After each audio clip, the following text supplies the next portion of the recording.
Bonjour les investisseurs, j'espère que vous allez tous bien. On est parti pour une nouvelle vidéo présentation de portefeuille. Aujourd'hui, épisode 92 du 22 février. Épisode un peu opportuniste. Les indices sont pratiquement à leur plus haut historique. Je suis pratiquement à mes plus hauts historiques. Avant qu'une consolidation arrive, j'ai fait cette vidéo. Tu es sur la chaîne la plus transparente, la plus honnête, pour le meilleur comme pour le pire de YouTube. Ok, avant de faire ça, je fais la recommandation d'usage et n'hésite surtout pas à mettre un pouce après ce genre de vidéo, ça me fait super plaisir. Je vous rappelle que je ne suis pas un professionnel ni un conseiller financier, mais un simple amateur qui cherche à partager sa passion. En aucun cas, je vous invite à répliquer les positions de mon portefeuille. Formez-vous et faites-vous vos propres convictions. Il y a beaucoup de choses gratuites sur Internet, donc il n'y a aucune raison de ne pas se former. Vous êtes seul responsable de vos investissements, du choix des positions, donc des plus-values et des moins-values qui vont avec. Ok, on commence traditionnellement par le compte titre, qui n'a pas changé. Total Energy plus 10%, dividende réinvesti depuis le début de l'année, très très bien, moi j'en suis à plus 82%. Nvidia qui est apparu en fin d'année 2024 dans le compte titre, plus 0,1%, donc la fusée Nvidia est à l'horizontale actuellement depuis le début de l'année. Moi j'en suis à moins 5,6%, résultat d'Nvidia la semaine prochaine, on fera un live bien évidemment sur la chaîne, on verra ce que ça donne si la fusée part au nord ou au sud. Ok, je passe au PEA. Alors, vous voyez, les chiffres en haut sont les mêmes que sur le compte titre. Je ne fais pas la distinction entre le PEA et le CTO. L'ensemble des deux comptes font mon compte bourse, ce qu'on verra tout à l'heure sur le fichier Excel. On commence par ce qui fait mal. On voit que j'ai acté une moins-value depuis qu'on s'est quitté. J'étais en plus-value de 12 euros la dernière fois. Là, je suis en moins-value de 63 euros. J'ai fait une bêtise et j'ai assumé ma bêtise en vendant à perte. Ok, donc ma bêtise, c'était Soitec. Pour ceux qui ont suivi mes vidéos, je l'ai dit dans la vidéo.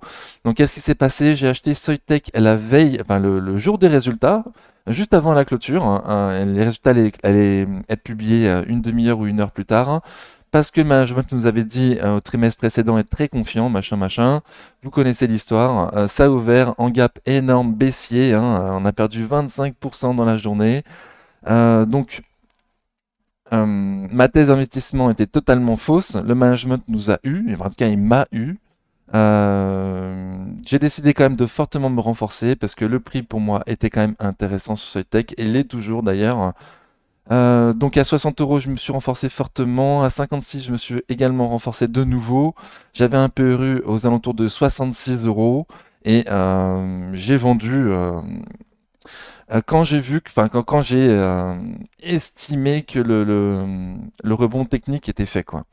Mon stop pour moi sur ce tech était à 60 euros, j'avais un PRU à 66, ça veut dire potentiellement une perte de 10%. C'était un peu plus que ce que j'espérais, on n'était pas du tout dans ma thèse d'investissement, du coup j'ai vendu à court terme, tiraillé comme j'ai dit dans mes vidéos, entre le prix qui était quand même intéressant pour du long terme à Soitec, je suis persuadé qu'à 60, 66 euros, 70, même 80.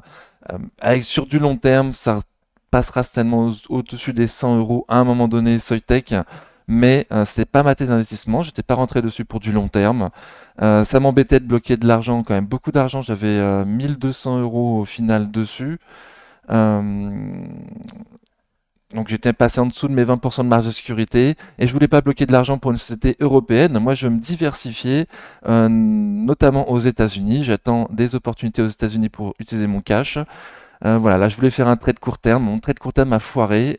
J'ai validé une plus-value de entre 5 et 7%, de 75 euros pour une mise de 1200 euros environ. Voilà pourquoi on a une plus-value réalisée alors qu'on était en plus-value, j'étais en plus-value le trimestre dernier. J'ai fait d'autres achats ce trimestre qui sont beaucoup mieux passés du coup.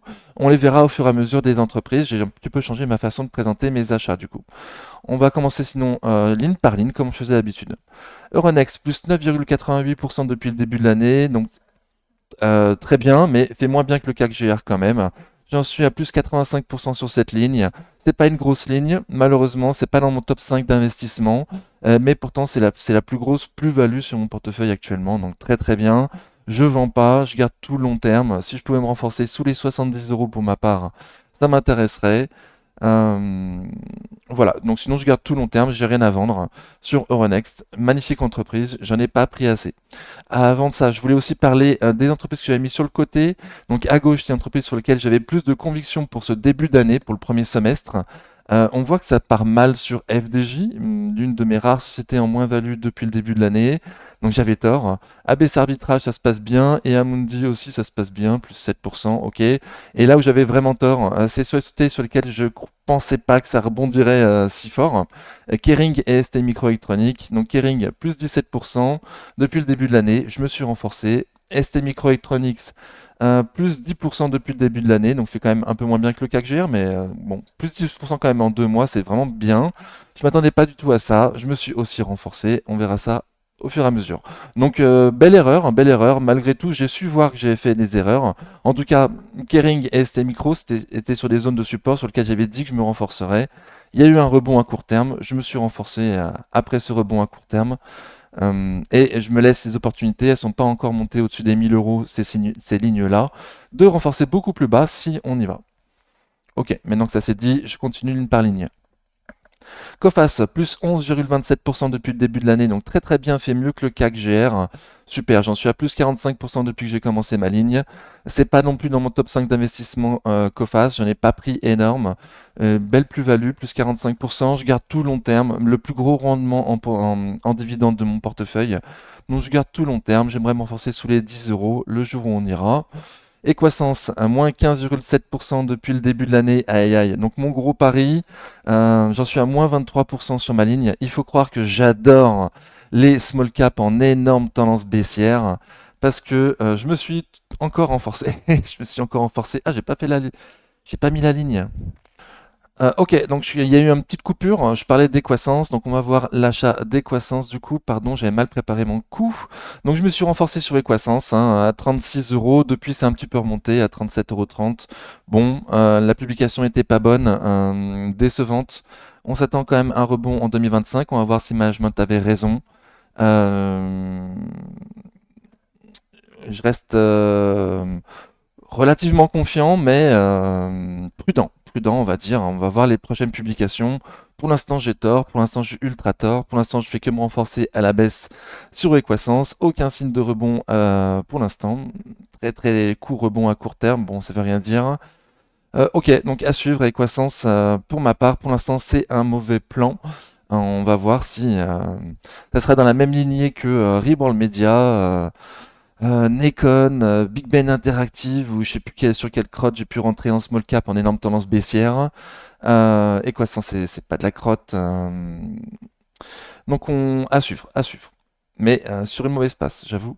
Ok, donc GTT plus 20% depuis le début de l'année, très très bien, fait beaucoup mieux que le CAC GR, hein, surtout grâce à la bougie de vendredi 21 février, qui nous a fait monter de 15% après la publication de résultats, donc très très bien.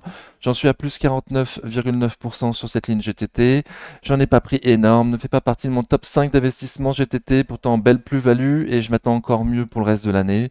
Donc on va voir si on y va, si j'ai l'occasion de me renforcer un peu plus bas. LVMH plus 10,5% depuis le début de l'année, donc bien, bon, on fait un peu comme le CAC GR, un peu moins bien. J'en suis à moins 1,5% sur ma ligne. Donc je l'ai travaillé en début d'année, hein, j'ai m'étais allégé pratiquement au plus haut. Ok, et après la publication de résultats, pas vraiment au plus haut, mais au-dessus des prix actuels en tout cas.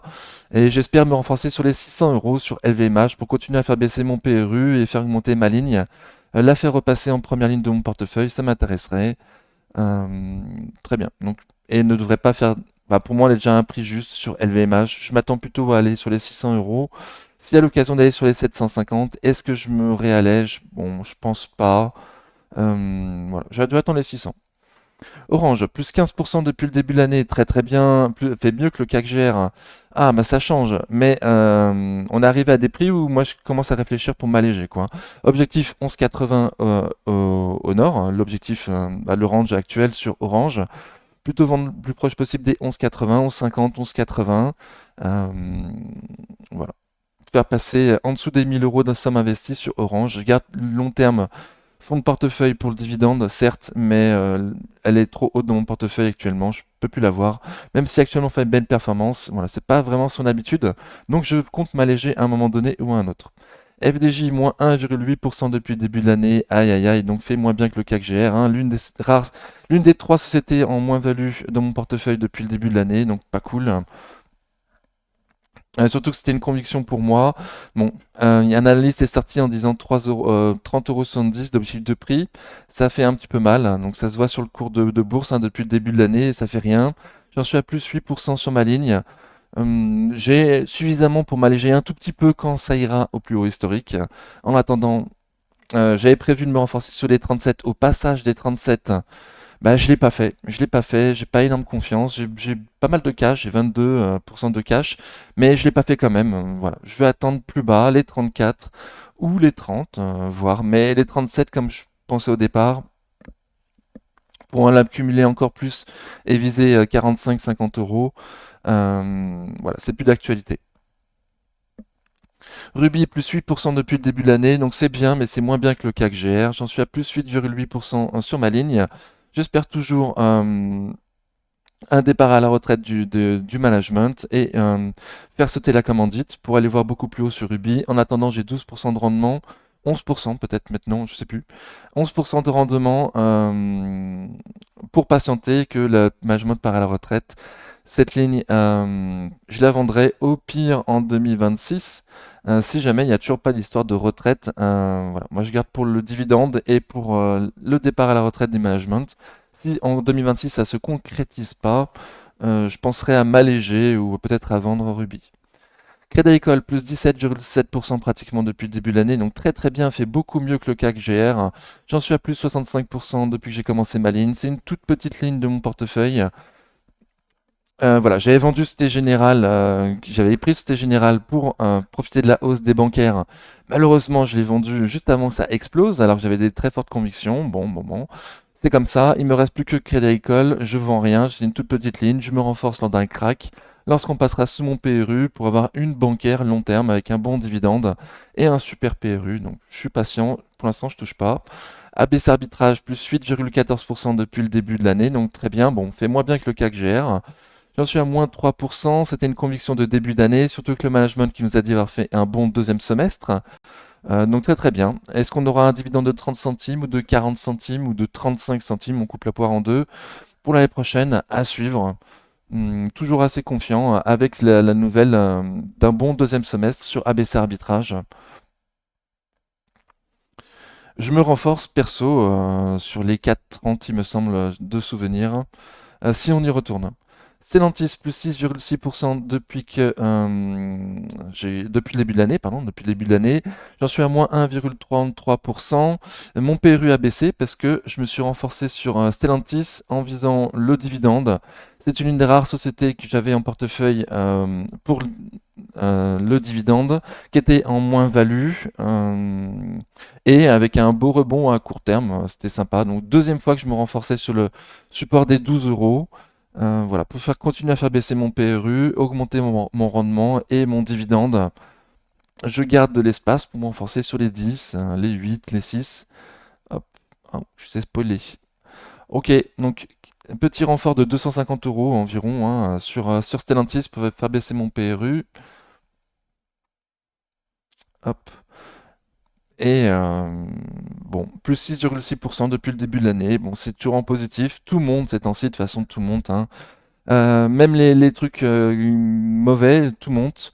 On verra lors de la correction les plus mauvaises sociétés baisser plus fort, plus vite que les meilleures sociétés. Donc Stellantis fait pas partie des tops des meilleures sociétés, hein. Donc je reste prudent.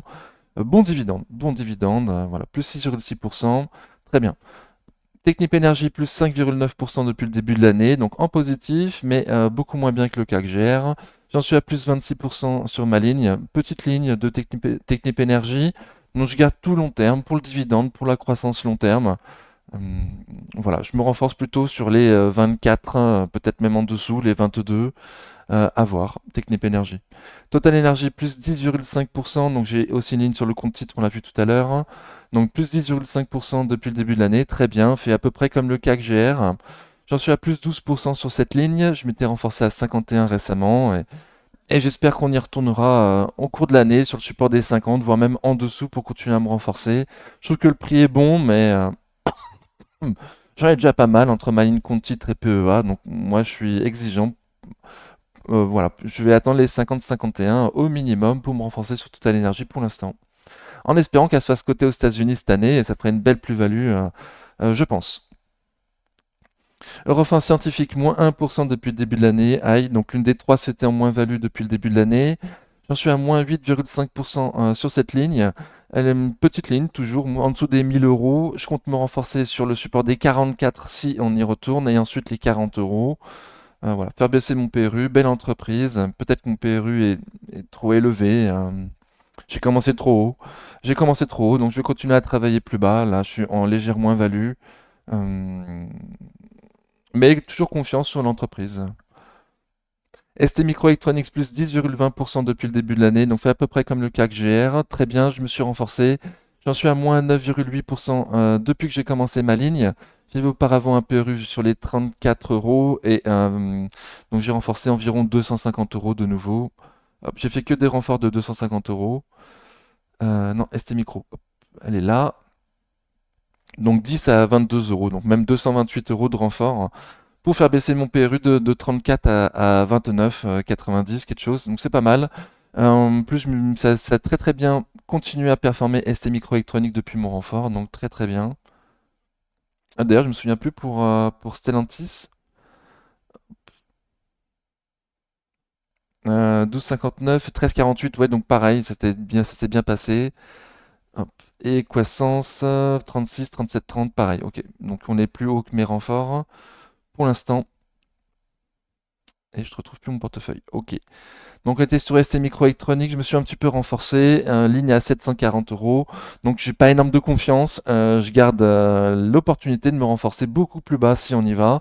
J'avais dit sur la chaîne qu'on était sur une zone de support intéressante, mais qu'à court terme, il fallait passer au-dessus des 22 euros pour passer le milieu d'une énorme bougie rouge d'impulsion baissière. On l'a passé ces 22 euros. J'ai attendu la bougie suivante pour confirmer. Ça a confirmé en ouvrant nos gaps haussiers. Du coup, je me suis renforcé à ce moment-là sur ST Microelectronics. Mais je garde l'opportunité de me renforcer plutôt vers les plus bas du Covid si on a l'occasion d'y aller. Amundi plus 7% depuis le début de l'année, donc fait un peu moins bien que le CAC GR. J'en suis à plus 20% depuis que j'ai commencé ma ligne. Bah, j'ai un PRU sympa, je pense. J'attends de passer en dessous pour pouvoir me renforcer. Les 50 dans un premier temps et ensuite 42, 45 pour mettre la- la- le gros monnaie dessus. Donc je suis patiente, je suis content de mon dividende et de mon PRU pour l'instant, mais petite ligne. Kering plus 17,3% depuis le début de l'année, donc la grosse surprise pour moi, donc super, malgré une publication pourrie. Fait beaucoup mieux que le CAC GR. J'en suis à moins 25% depuis que j'ai commencé ma ligne. Je me suis renforcé sur Kering. Pareil, on était sur une grosse zone de support. J'ai vu que le rebond était un peu plus fort que ça, un simple rebond technique. Donc je me suis renforcé à 257,40 €, un peu loin des plus bas du support qu'on a donné sur la chaîne, mais je voulais pas rentrer dessus en tendance baissière, je cherchais pas le point bas, je cherchais au minimum un rebond. Donc là, je vois un rebond, j'y crois pas trop, mais j'ai quand même renforcé pour 257 euros. J'ai bien fait baisser mon PRU. J'attends de voir Kering, je suis pas du tout convaincu au niveau fondamental. Pour l'instant, c'est un bon achat, mais je m'attends à me renforcer plus bas si j'en ai l'occasion. Sur Kering, en tout cas, voir comment ça construit. Air Liquide, plus 13,6% depuis le début de l'année, donc très bien, fait mieux que le CAC GR. Magnifique publication de nouveau vendredi. Donc j'en suis à plus 6,5% sur ma ligne. Bon, début de ligne, j'attends beaucoup plus bas pour me renforcer fortement. Voilà, j'ai fait comme tout le monde, j'ai du air liquide. Voilà, donc c'est plus la peine de me mettre en commentaire qu'il faut que j'ai du air liquide. J'en ai, mais trop cher, trop cher. Moi, je veux plus bas. Ok, donc je vais patienter pour un multiple de 10. Sanofi plus 11% depuis le début de l'année, donc très bien, fait mieux que le CAC GR. Je m'étais allégé, j'ai divisé ma ligne par deux quand on était à 105 euros. Je sais plus si c'était en fin d'année ou en début d'année. On y est retourné sur le 104, 105. Elle a le potentiel fondamental pour moi de passer, mais moi perso, je vais attendre une opportunité pour renforcer ce Sanofi sur les 80-85 euros environ. Donc je suis patient. En attendant, j'ai un bon dividende. Mon PRU est pas terrible, donc je vais attendre pour pouvoir le faire baisser. Métropole TV plus 13,7% depuis le début de l'année, donc très bien, fait mieux que le CAC GR. Ce stade dividende, donc je m'attends à ce que ça se dégonfle après le détachement du dividende. En plus, belle surprise, je m'attendais pas à un dividende à 1,25 €, je m'attendais plutôt à un dividende à 1 €, donc belle surprise à ce niveau-là. Très très bien. J'en suis à moins 6% depuis que j'ai commencé ma ligne. J'ai toujours dit sur la chaîne de commencer sa ligne en dessous de 12. Moi, je l'ai pas fait et j'ai loupé l'occasion en fin d'année, hein, ou début d'année, je sais plus, de me renforcer sur les en dessous des 11 sur Métropole pour faire bien baisser mon PRU. Voilà, pour quelques centimes, j'attendais plus bas, j'étais trop gourmand malheureusement. Donc je reste avec mon PRU trop élevé. Mais je garde long terme pour le dividende et pour la vente en 2027, normalement, le propriétaire allemand devrait vouloir de nouveau se séparer de Métropole en 2027. Donc je garde pour le dividende et pour ça. Ok, donc on a fini avec le portefeuille, on passe au fichier Excel. Donc on voit plus ou moins ce que j'ai dit dans les slides précédents. Je suis à plus 6,96% depuis le début de l'année. Ok, j'ai fait plus 1,10% cette semaine. Merci GTT, plus 15% vendredi. Ça m'a bien aidé. Donc, je me compare par rapport à deux indices et à un ETF. Donc, je me compare par rapport au CAC GR. Comme on voit sur les slides, je fais moins que le CAC GR depuis le début de l'année. Bon, je suis à 3-4% derrière. Euh, pour l'instant, je suis pas loin. Ok, je me compare par rapport au CAC Mid and Small, il fait plus 5,8% depuis le début de l'année, donc je fais mieux que lui, très très bien. On va voir que j'ai encore 40% de Small et Mid Cap en portefeuille, donc c'est pour ça que je me compare par rapport au CAC Mid and Small. Et l'ETF World, donc j'ai changé. Il y a deux ETF les plus connus, hein. C'est le CW8 de chez Amundi, mais il est à 500 euros la part. C'est le plus ancien, historiquement c'est celui-là. Voilà. Et là, iShares a sorti un ETF, le WPEA, avec une part aux alentours des 5 euros, donc beaucoup plus facile pour pouvoir se renforcer. Et en plus, il se trouve que depuis le début de l'année, il a une performance très légèrement supérieure au CW8. Il me semble que le CW8 il faisait plus 3,44% et le WPEA plus 3,52%. Donc je me compare maintenant par rapport au WPEA. J'avais prévu de me comparer par rapport au meilleur des deux. Donc voilà, le meilleur des ETF, pour l'instant, en tout cas depuis le début de l'année, plus 3,5%. J'imagine que voilà, la différence est vraiment très minime et ça dépend certainement quand est-ce qu'on regarde qu'il peut y avoir une différence. Donc bon, en tout cas, voilà, c'était une façon aussi de parler du WPEA, le nouvel ETF World avec les frais gratuits sur Boursorama, avec une part à 5 euros, beaucoup plus facile pour se renforcer et faire du DCA dessus, par exemple. Ok, donc je fais mieux que le TF World et le CAC Mina Small. Très bien, ça me change des années précédentes. Super. Au niveau de la liquidité, donc j'ai récupéré ma liquidité que j'avais mise sur Soitec. Je l'ai récupérée, comme ça je dors beaucoup mieux. J'ai pratiquement 22% de liquidité actuellement. Très bien. Et en plus, je fais des apports, hein. Tous les mois, je vais mettre 200 euros de plus. Donc là, j'ai fait 500 euros d'apport depuis le début de l'année. J'ai mis 300 euros en janvier, 200 euros en février. Et à partir de maintenant, je vais mettre 200 euros chaque mois pour arriver à 2500 euros à la fin de l'année. Nouveauté également, vu qu'on s'est rapproché de mon ATH, de mon all-time high, je l'ai affiché, voilà, mais c'est surtout pour moi, pour faire le suivi et pour pouvoir me vanter sur le Discord le jour où on ira. Mais comme j'ai dit en début de portefeuille, il y a des prémices de consolidation à venir. Du coup, c'est pour ça que je fais ma vidéo maintenant, avant que cette consolidation arrive, pendant que je suis peut-être à mes plus hauts de l'année, et qui sait, on verra à suivre. Transparence pour le meilleur et pour le pire. Ok, voici le slide, pardon, le graphique par rapport au rendement. Donc je classe mes actions par rapport au rendement, chose que je ne peux pas avoir chez mon broker. Donc voilà, ça me permet aussi de voir quand et pourquoi j'ai acheté les sociétés. Voilà, sinon rien n'a changé sur cette ligne. Enfin, voilà, j'ai fait des renforts, j'ai mis à jour les dividendes par rapport aux publications qu'on a eues. On a eu beaucoup de mises à jour de dividendes, donc je pense avoir tout mis. Voilà, il se peut qu'il y ait quelques oublis, mais en gros c'est ça quoi. Donc je suis passé au-dessus des 1000 euros de dividendes annuels, mais comme je compte m'alléger sur Orange, il se peut que je repasse en dessous très prochainement. Ok. Voici le graphe par rapport aux sommes investies. Donc c'est une façon de voir mon portefeuille tout sur un seul écran en fait, ce que je peux pas avoir vu que j'ai un compte titre et un PEA. Voilà. On voit mon top 5 d'investissement, c'est Equasens, LVMH, Total Energy, Coface et FDJ. Donc bon, ça va. À part Equasens en énorme moins-value, le reste, ça va bien. Je suis content, je suis plutôt, ça va. Ça me convient bien, ça me ressemble. Ok, 24% de liquidité par rapport aux sommes investies, mais voici le graphe aux sommes réelles. Et là, on retrouve du coup les 22% de liquidité. Donc les sommes mises à jour, enfin oui, sommes mises à jour à vendredi. Donc en vendredi. Et en mon top 5, du coup, en prenant en compte les plus-values ou les moins-values, c'est Total Energy en première position, avec la grosse plus-value surtout sur le compte titre. Euronext en grosse plus-value sur le PEA. Euronext ne fait pas partie de mon top 5 d'investissement, mais grosse plus-value, donc ça se trouve en deuxième ligne en somme réelle. Coface, troisième ligne en somme réelle.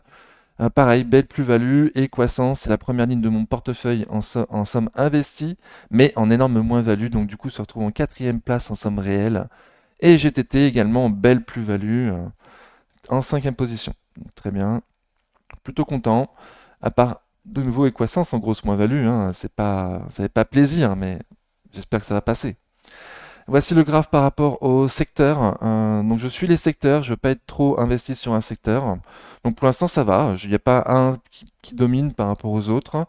Et il me manque des secteurs, notamment le secteur industriel, le secteur de consommation de base, j'attends L'Oréal, le secteur de l'immobilier, j'attends un crack, et, euh, et le secteur des services aux collectivités, pas mal pour le dividende, mais voilà, je vais attendre un crack aussi.